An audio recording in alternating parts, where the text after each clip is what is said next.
So hello and welcome to the nursing Mantra. आज हम एक टॉपिक के बारे में डिस्कस करने जा रहे हैं जो कि एक्चुअली एक वाइवा टॉपिक है, जो कि यूपीएसएमएफ ने अपनी वाइवा बुक में दिया हुआ है for GNM second year students and the topic is intermittent suctioning. So let's start. So the definition is it is a technique used to remove secretions from the airway of patient who have difficulty clearing them on their own. So intermittent suctioning किन patients को दी जाती है? Intermittent suctioning ऐसे patients को दी जाती है जो कि खुद से अपना सिक्रेशंस को क्लियर नहीं कर पा रहे हैं, ठीक है, कफ नहीं कर पा रहे हैं, तो ऐसे पेशेंट्स को इंटरमिटेंट सक्शनिंग नेसेसरी हो जाता है. देन इंडिकेशंस क्या हैं इंटरमिटेंट सक्शनिंग के? So the first is inability to cough और क्लियर सिक्रेशन. अगर पेशेंट कफ नहीं कर पा रहा है तो सिक्रेशंस ऑब्वियसली क्लियर नहीं होंगे, तो इंटरमिटेंट सक्शनिंग करनी पड़ेगी. Then the next is excessive secretions और म्यूकस बिल्डअप, या फिर बहुत ज़्यादा म्यूकस बिल्डअप हो गया है जो कि कफ से क्लियर नहीं हो रहा है, then we have to do intermittent suctioning, तो हमें करनी पड़ेगी. Then the next is respiratory failure और डिस्ट्रेस. अभी अगर पेशेंट को रेस्पिरेटरी फेलियर है या फिर पेशेंट रेस्पिरेटरी डिस्ट्रेस में है, then intermittent suctioning is the only way, intermittent suctioning करनी पड़ेगी. The next is post operative या पोस्ट एनेस्थेटिक पेशेंट. अगर पेशेंट एनेस्थीसिया के इफेक्ट में है, अगर पेशेंट को एनेस्थीसिया दिया गया है, उसके इफेक्ट में है, तो आपको प्रॉम्प्ट इंटरमिटेंट सक्शनिंग करनी ही पड़ेगी and that is necessary. Then the last is neurological disorders. अगर पेशेंट न्यूरोलॉजिकल डिसऑर्डर से परेशान है, मतलब सफ़र कर रहा है, देन सिंपल ये पॉसिबिलिटी है कि वो खुद से कफ क्लियर नहीं कर पाएगा, तो neurological disorder is the other indication. And इसके अलावा भी इंडिकेशंस हो सकती हैं. दीज आर फ्यू, मैंने जो कुछ लिस्ट डाउन करी हैं. Then the articles needed for this procedures are, for this procedure are, एक सक्शनिंग मशीन चाहिए एक हमें, या सक्शनिंग डिवाइस चाहिए, एक सक्शन कैथेटर चाहिए, ऑब्वियसली ग्लव्स चाहिए एंड नॉर्मल सलाइन चाहिए. Then we will move to the procedure. So now we will discuss the procedure. So the first point is explain the purpose and procedure to the patient, जो कि common है. आपको explain करना है ये purpose और procedure patient को कि आप ये प्रोसीजर क्यों कर रहे हो.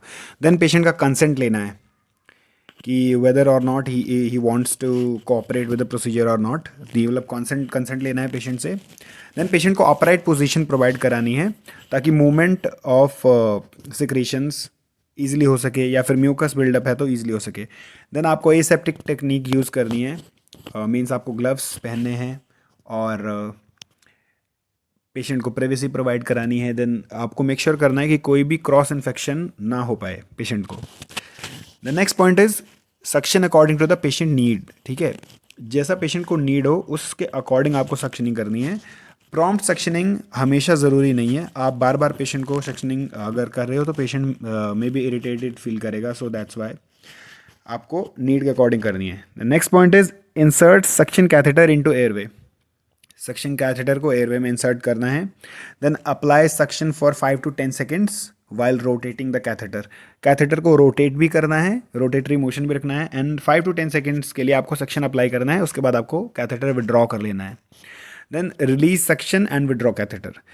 Last is second last point is repeat as needed. अगर आपको लग रहा है कि ज़रूरत है then you can repeat. And the last is monitor patient's response. Patient का रिस्पॉन्स मॉनिटर करना है. कोई भी अगर कॉम्प्लिकेशन डेवलप हुआ है तो वो आपको ध्यान में रखना है. देन कुछ कॉम्प्लिकेशंस हैं जो कि अराइज हो सकती हैं by this procedure. The first one is hypoxia. Patient को हाइपॉक्सिया हो सकता है. Then trauma to the airway. While आप कैथेटर को डाल रहे हो, while inserting the catheter, airway में ट्रॉमा हो सकता है, तो मेक श्योर करना है. अगर पेशेंट को पेन फील हो रहा है या फिर कुछ भी एबनॉर्मलिटी फील हो रही है तो. Then other one is infection. Infection को प्रिवेंट किया जा सकता है by maintaining aseptic technique. And the last is cardiac arrhythmia. Cardiac arrhythmia भी पेशेंट को हो सकता है. And there is one more point जिसे हम बोलते हैं सीवियर कोएगुलोपैथी. अगर पेशेंट को सीवियर कोएगुलोपैथी है तो पेशेंट को इंटरनल ब्लीडिंग भी हो सकती है. देन कॉन्ट्राइंडिकेशंस क्या हैं, किन केसेस में हमें ये प्रोसीजर नहीं करना है. Then first is recent oral या नेजल सर्जरी. अगर पेशेंट की अभी अभी कोई ओरल या नेजल सर्जरी हुई है तो आपको इंटरमिटेंट सक्शनिंग नहीं करना है. फिर पेशेंट को कोई एक्टिव ब्लीडिंग की प्रॉब्लम है या फिर एक्टिव ब्लीडिंग हो रही है, मतलब ब्लीडिंग हो रही है, तो आपको ये प्रोसीजर नहीं करना है. देन ट्रैकोस्टमी हो रखी है अगर पेशेंट की, अगर पेशेंट को ट्रकोस्टमी हुआ है तो भी आपको इंटरमिटेंट सक्शनिंग नहीं करनी है। देन अनस्टेबल सर्वाइकल स्पाइन, अगर पेशेंट का सर्वाइकल स्पाइन स्टेबल नहीं है तो भी आपको इंटरमिटेंट सक्शनिंग को अवॉइड करना है, क्योंकि वो कंप्लीट डिस्टर्बेंस कॉज कर सकता है बॉडी में। देन अगर किसी को सीवियर कोएगुलोपैथी है, अगर किसी पेशेंट को कोई ब्लड डिसऑर्डर है या सीवियर कोएगुलोपैथी है तो आपको अवॉइड करना है, बिकॉज अगर ज़रा सा भी ट्रॉमा हुआ तो कंटिन्यूस ब्लीडिंग हो जाएगा and that can cause severe problems. Okay, so that's it.